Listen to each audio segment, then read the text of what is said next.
Good morning, Gasaholics. I'm Hot Rod Bob, and you've got gas, the morning edition. How are you doing this morning? It is Wednesday. It's hump day. It's the middle of the week, and when I think of humps, I think of camel hump heads on a small block Chevy. Am I strange? Don't answer that. We'll accept that. It has nothing to do with engines. But engines. Now, that's a thing that very important to car guys and gals because the engines are what keeps the car moving, unless you're talking about an electric vehicle. And then it's motors that motivate the car. But I was looking at Motor Junkie. It's a neat page on Facebook, and they've got a website. They talked about the most influential engines ever. And, well, I hate to disagree with them. No, I don't. They picked many engines that are currently new engines because they are the most significant, they're saying, in automotive world. Well, they do talk about some of the old engines. They talk about, well, flathead Ford V8s. That is a significant engine. It is the engine for which performance began for the average man. The Ford Flathead came out in 1932. It was an instant hit. It was a success, but it was fraught with failure. The design of the engine was compromised because Henry Ford saw cost-cutting things, that he didn't want certain things. Initially, he didn't even want an oil pump in the Flathead. He wanted it to be all splash lubrication. Well, that failed pretty quickly, and the engineers talked him into finally putting an oil pump in that. They had full floating engine bearings. It took until 1946, or, well, actually maybe later, before they actually went to typical rod bearings that we're used to seeing, not floating bearings that would rotate. So the Flathead V8, very significant. But there are other engines that are significant too. Now, the second generation Chevrolet V8. Now, I say second generation because the first generation V8 came out in 1917. Yes, the first Chevrolet V8. Now, it wasn't real popular, and with Chevrolet becoming part of General Motors, Duran didn't see the need for a V8 engine in a low-cost car, and he wanted the Chevrolet to become a low-cost car to compete against Ford, which it really did. Now, when you talk about engine and cars, the significant engines to me are old school, basically, because they set the stage for what is out there today.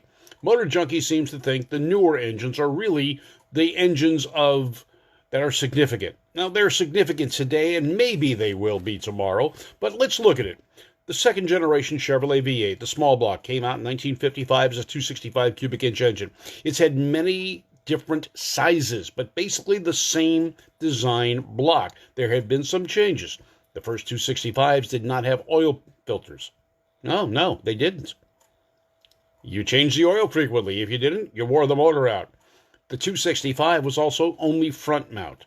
It wasn't until the 283 came out in 1957, or actually 58, is when the 283 got side mounts.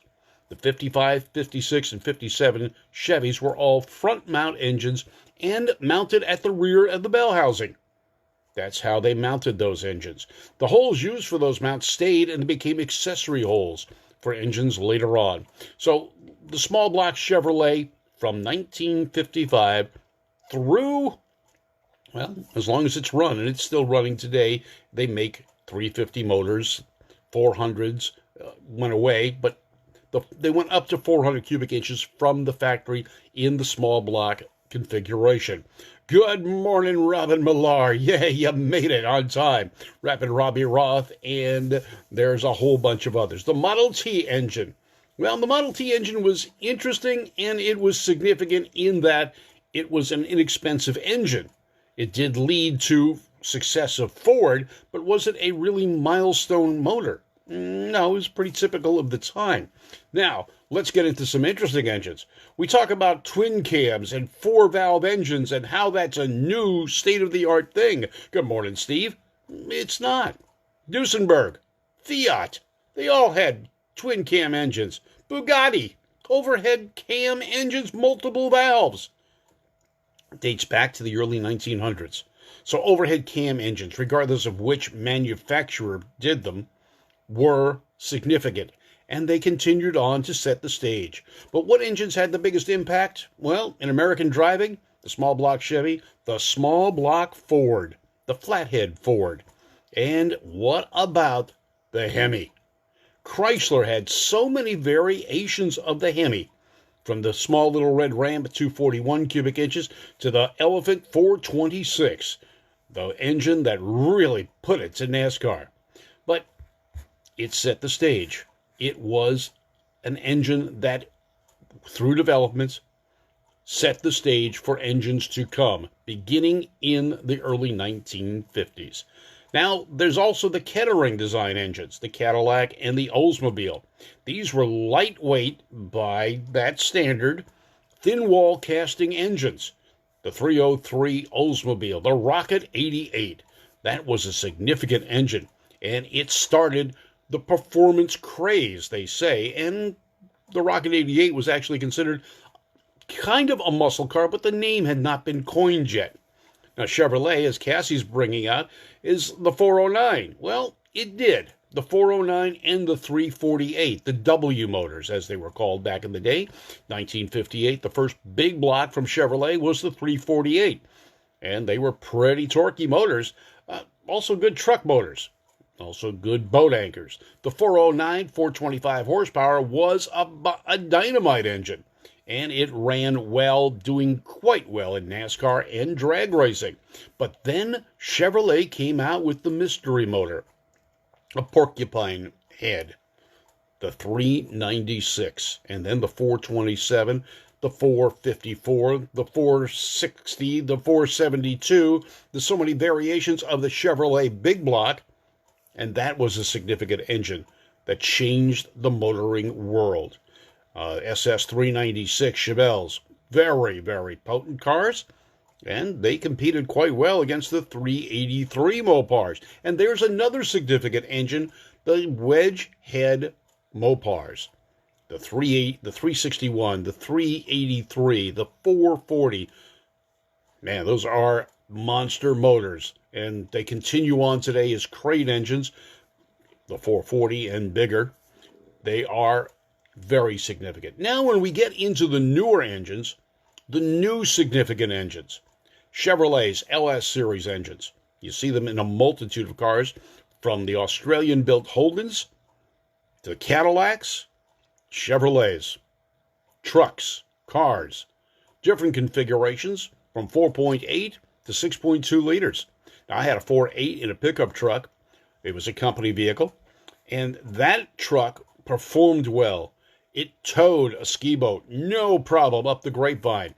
It also got 22 to 23 miles per gallon on the highway. Now, some people think diesels are significant, and they are. They are a significant part of the market for trucks, primarily. For cars, not so much. Mercedes has the lock on that. But diesel engines, the Power Stroke. Which one? Well, there's the international-built Ford engine called the Power Stroke, and then there's the Ford version called the Power Stroke. Now, the Ford version had its issues when it first came out. It was kind of a grenade. General Motors really damaged the diesel industry when it came out with their 350 cubic inch diesel back in the 70s and early 80s. It was another grenade. Yes, and Denny Sanders, another wedge motor I forgot, the 413 and 426 max wedges. They dominated stock and super stock. You are correct. And that is the wedge motor. That was a good motor. It did the job. It did produce horsepower, and it was significant. How many of those engines ended up in everything from Dodge Darts to motorhomes? That's how versatile and strong and reliable that engine was. Yes, the Duramax V8. Now, Chevrolet and GMC will take credit for that engine. It's an Isuzu. It was designed by Isuzu. It is built by Isuzu. Yes, the plant is called Duramax, and General Motors has a 60% interest in that factory, but it is run by Isuzu. the Duramax V8. Significant in diesel. It's a lightweight, for the most part, diesel. It's very fuel efficient. I had another company truck with a Duramax diesel. It was a top kick Chevrolet with a pickup bed. It was a crew cab. Drove that to Vegas. Got 18 miles per gallon on the highway. Yes, it was a truck. Man, it rode like a truck. It was a commercial truck. That was excellent fuel mileage. And again, fuel mileage. But what are some of the other significant engines? Well, when you look back at the four-cylinder variety, the Ford single overhead cam engine, from 2 liters on up to 2.3 liters. This was a significant engine in that it produced reasonable horsepower, about 100 in stock form. It was reliable. It was used worldwide, whether it was in Europe or the U.S. It was in the Ford products from Britain and Germany, the Capris, the Mercurs, as we call them here, the Sierras over in Europe. They were turbocharged. They were used in pickup trucks. They are a viable, reliable 4-cylinder engine. Now, on the other side of it, we have significant flops. The Vega. Now, I had a Vega. I really liked that car. It drove well, and I got 80,000 miles out of the first engine before it had a problem. The problem it had, though, is I was in a turn racing at 70 miles an hour, and it cavitated, and I spun the bearings. They're not full floating. Well, they weren't supposed to be. They ended up being, but that's another story altogether. But the aluminum block just didn't work. No sleeves. The average person did not maintain them. Now, how did I get 80,000 miles out of mine? Every 2,000 miles, I changed the oil, and I used a quality oil. I used Castrol, and that saved that motor, I truly believe. Now, since then, I've gone to synthetic oils, and I got tons of miles on my cars without any issues. And I've heard rumors, oh, don't put that in an old engine or an old car. Well, why not? Works just fine. And every car that we own gets synthetic oil, from Peg's Flathead to our new car that she drives every day. And that is a Ford 4-cylinder powered vehicle. So what engines are significant? Well, if you're looking at 4 cylinders, Fiat's little twin cam, Alfa Romeo's twin cam. Even GM had a twin cam 4-cylinder early on, the engine in the Cosworth Vega. Now again, it was fraught with its issues. It didn't meet emissions when it first came out, so it delayed it a year. It still had the non-sleeved aluminum block. It also had an aluminum head, contrary to the standard Vega that had a cast iron head. No, I didn't forget to mention the 413s and the 426s. Oh, Denny, yes, you did that already. Okay, let's go on. We got a lot more comments here. Denny, a stock record held by a 62 Plymouth with a 413. Cassie Nunes, the poor Vega. Yeah, well, put a V8 in him and fix the problem. But that's another story. Dennis Burnham watching. So, European engines, significant. The Volkswagen air-cooled flat 4. Man, that motor lives on today, and the horsepower they can get out of those 4 cylinders today, it's amazing. Over 2.3 liters worth of engine with modifications. Of course, American Hot Rod ingenuity played a lot in that. And those things will really perform. Rapid Robbie Roth is talking about the Toyota 220Rs and 22Rs. Very reliable engines. But are they significant in the industry? That was just a routine engine for Toyota. What engines have we seen that have really made their mark engine-wise? The small block Fords. 221, 260, 289, 302, 351. Now, Ford's got a new small block. They're calling it a small block, but it's 7.2 liters. And it's an old school V8 with new school technology. And that's the engine that's going into their trucks right now. They also have a series of double overhead cam and single overhead cam V8s, the Coyote motor, and now the new one they're calling the Voodoo.